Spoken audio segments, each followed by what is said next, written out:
औज़ुबिल्लाहिमिनश्शैतानिर्रजीम बिस्मिल्लाहिर्रहमानिर्रहीम।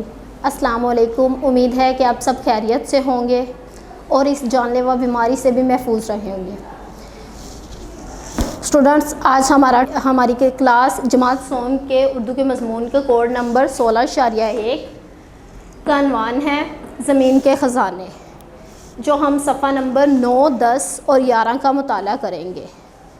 स्टूडेंट्स, ज़मीन के ख़ज़ाने वो चीज़ें जो ज़मीन में छुपी हुई हैं। ख़ज़ाने का मतलब होता है छुपी हुई चीज़ें।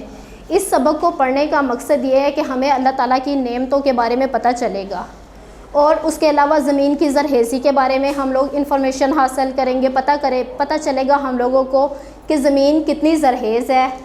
ज़मीन के ज़हायर के बारे में पता चलेगा और उसके बाद ज़मीन के ख़दो हाल के बारे में हम लोग जान सकेंगे। अल्लाह ताला ने हमें बेशुमार नेमतें अता की हैं। सूरज, हवा, पानी, दरख्त, फल फूल, आसमान, चाँद, तारे, ये सब अल्लाह ताला की नेमतें हैं। इन्हीं नेमतों में से एक नेमत ज़मीन भी है। ज़मीन देखने में फ़र्श खाकी नज़र आती है, मगर इसमें बेशुमार ख़ज़ाने पोशीदा हैं। पोशीदा का मतलब होता है छुपे हुए या छुपी हुई चीज़ें। ज़मीन ना होती तो ये हरे भरे खेत कहाँ होते, ये फल और फूल कहाँ से आते। ज़मीन को अल्लाह ताला ने बड़ी ताकत अता की है। कुदरत ने ज़मीन की अंदरूनी और बैरूनी तय को बेशुमार नेमतों से भर दिया है। ज़मीन खुश्की और तरी का मजमुआ है। ज़मीन हमारे लिए गल्ला उगाती है। कुदरत ने ज़मीन की अंदरूनी ज़मीन के अंदर पानी के ज़हायर, बेशुमार ज़हायर जो हैं वो जमा कर रखे हैं।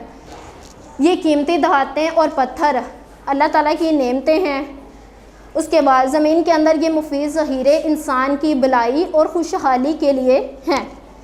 ओके स्टूडेंट्स, अब हम लोगों ने करना है जमा के वाहिद। जमा वो अल्फाज जो ज़्यादा चीज़ों के जगह पे इस्तेमाल हो, ज़्यादा चीज़ों का जिसमें ज़िक्र आए, उसे हम लोग जमा अल्फाज बोलेंगे। जैसे है दातें वर्ड, लफ्ज़ है दातें, दातें जमा होगा तो इसका वाहिद होगा दात। अशिया, अशिया का होगा शै। ज़राए, ज़रिया, ज़हायर, ज़हीरा, ख़ज़ानों, ख़ज़ानों मतलब छुपे हुए जो चीज़ें होती हैं वो ख़ज़ानों, उसका होगा वाहिद ख़ज़ाना। फिर उसके बाद है तज़कीर व तानीस। तज़कीर व तानीस हम लोग बोलेंगे मुज़क्कर और मुअन्नस को। हमने ऐसे जुमले बनाने हैं, अल्फाज हम लोगों को दिए गए हैं जिनके हमने इस तरह के जुमले बनाने हैं कि उनकी मुज़क्कर और मुअन्नस अलग अलग हो जाए। जैसे हवा, हवा चल रही है, इससे हमें साफ साफ पता चलता है कि ये मुअन्नस है। उसके बाद है पानी, पानी उबल रहा है। अब नेक्स्ट वर्ड है हमारे पास सूरज। सूरज मशरिक़ से निकलता है। अब हम लोग इमला के अल्फाज करेंगे। सबसे पहले है नेमतें। नेमतें फ़र्शे खाकी, सतह, खोज और मुसलसल, ये हमारे इमला के अल्फाज हैं। अब हमने करना है वर्कबुक का सफ़ा नंबर 9। ख़त कशीदा अल्फाज के मानी लिखकर जुमले दोबारा मुकम्मल करें। ज़मीन की तह में बहुत से ख़ज़ाने हैं। ज़मीन की तह में बहुत सी छुपी हुई दौलत है। ज़मीन की सतह हमवार नहीं है। ज़मीन की सतह बराबर नहीं है। उसके बाद है खोज। खोज ख़ज़ानों तक ले जाती है। खोज का मतलब होगा तलाश। तलाश ख़ज़ानों तक ले जाती है। अल्लाह के हर काम में हिकमत होती है। हिकमत का मतलब होता है दानाई। हिकमत मतलब दानाई। उसके बाद है ज़मीन के अंदर मुफीद ज़हीरे हैं। ज़मीन के अंदर फ़ायदामंद, मुफीद फ़ायदामंद ज़हीरे हैं। हमने अल्फाज को जुमलों में इस्तेमाल करना है। पोशीदा, ज़मीन के अंदर बहुत से ख़ज़ाने पोशीदा हैं। और उसके बाद है लफ्ज़ शीरीं। शीरीं का मतलब होता है मीठा। अल्लाह हमें शीरीं फल देता है।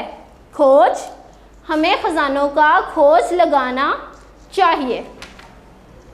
उसके बाद है हिकमत। हिकमत, हिकमत मतलब दानाई। अल्लाह ताला के हर काम में हिकमत होती है फ्राहम, किताबें हमें इल्म फ्राहम करती हैं। अब स्टूडेंट्स हमने सवालात के जवाबात देने हैं। हम ज़मीन में क्या उगाते हैं? हम ज़मीन में, जैसा कि आप सबको पता है, ज़मीन में फल, सब्ज़ियाँ, फूल, दरख्त, पौधे, अनाज, ये सारी चीज़ें हम लोग ज़मीन के अंदर ही उगाते हैं। ज़मीन में कौन कौन सी मुफीद धातें पाई जाती हैं? ज़मीन में जिप्सम, तांबा, सोना, चांदी, हीरे और जवाहरात ज़मीन के अंदर मुफीद धातें पाई जाती हैं। नेक्स्ट हमारा क्वेश्चन है, ज़मीन के पानी के ज़खायर कहाँ हैं? पानी के ज़खायर ज़मीन के अंदर मौजूद हैं। तवानाई के ज़राए कौन कौन से हैं? पेट्रोलियम, कुदरती गैस, तेल, कोयला, ये सब तवानाई के ज़राए हैं। कुदरत ने ये सारे ख़जाने क्यों छुपा रखे हैं? कुदरत ने इसलिए ये छुपा रखे हैं ताकि हम मेहनत करें और इन चीज़ों का इल्म हासिल करें। उसके बाद पेज नंबर 11 पे हैं, आप अपनी रोज़मर्रा की ज़िंदगी में किस तरह ज़मीन के ख़जानों से फ़ायदा हासिल करते हैं? ज़मीन के ख़जानों से कीमती धातें मिलती हैं जो ज़ेवरात बनाने में काम आती हैं। कुछ धातें रेलगाड़ी, हवाई जहाज़ और कारों में ईंधन के तौर पर भी इस्तेमाल होती हैं। रेलगाड़ी, हवाई जहाज़ और कारों में ईंधन के तौर पर कौन सी चीज़ें इस्तेमाल होती हैं? पेट्रोलियम गैस और उसके साथ पेट्रोल, मिट्टी का तेल, ये सब हम लोग ईंधन के तौर पर इस्तेमाल करते हैं। जबकि सोना, चांदी और हीरों से हम लोग जेवरात वगैरह बनाते हैं।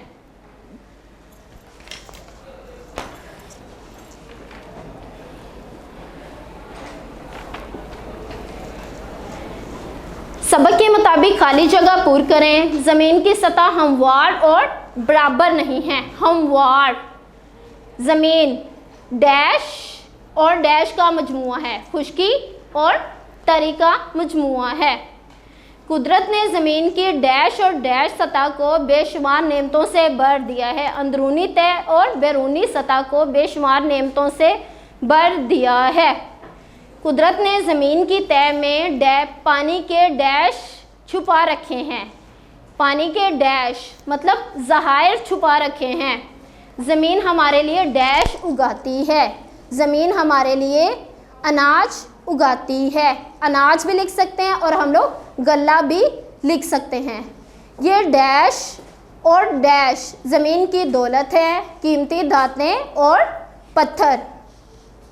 ज़मीन के अंदर ये मुफीद ज़हीरे इंसान के डैश और डैश के लिए बनाए गए हैं, भलाई और खुशहाली के लिए बनाए गए हैं। ओके स्टूडेंट्स, मैंने अपना आज का टॉपिक कंप्लीट कर लिया है। आप लोगों ने इमला के अल्फाज और अल्फाज मायनी को अच्छी तरह से याद भी करना है और इसकी मशक भी करनी है। अल्लाह हाफिज़।